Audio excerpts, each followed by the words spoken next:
Well, now he's talking about something else. It means something he can't explain. It means how did he, I don't know, light a fire under you or something. Because that's what they mean by revelation. And that's not really the concept in the Qur'an. A tanzil is information, something given to you. But that's maybe, I don't know if you want to go into an argument that was old 1,000 years ago. People argued about was the Qur'an created or uncreated, and argued that for a long time. Is there anybody else? Because I don't know what our time limit is. Okay.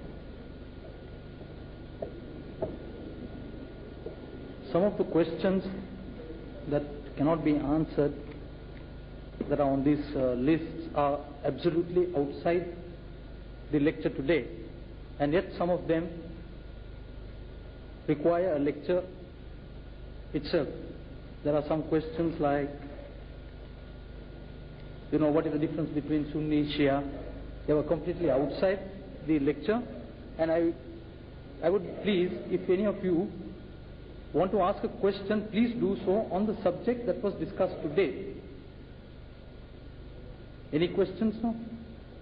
On the subject that we discussed today, it should be relevant, should not be outside the topic that was discussed.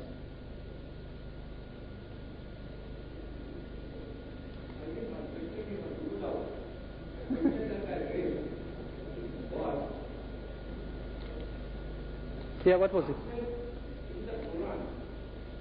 Pardon? Yeah.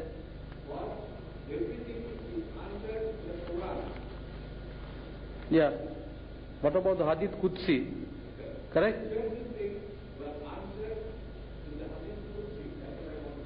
Yeah, but you will agree with me. You can do that. Okay. Okay. Yes, I think I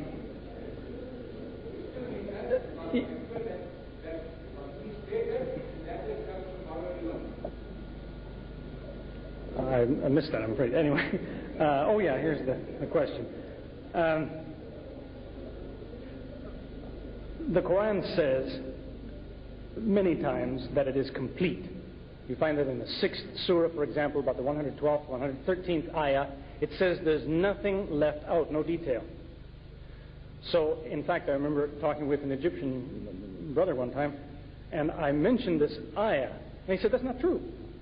You need this, you need that. I said, no, what does it say here? You can read Arabic. He reads. There's nothing is left out of this book. He said, but that's not true. You see, I said, you're not arguing with me now. You're arguing with what the ayah says. Nothing left out. Now, the misunderstanding that often comes from that, though, is that Muslims could fall into the same trap that some religious groups fall into. That is, they believe in their book, and they become so wrapped up in this book they don't know anything else.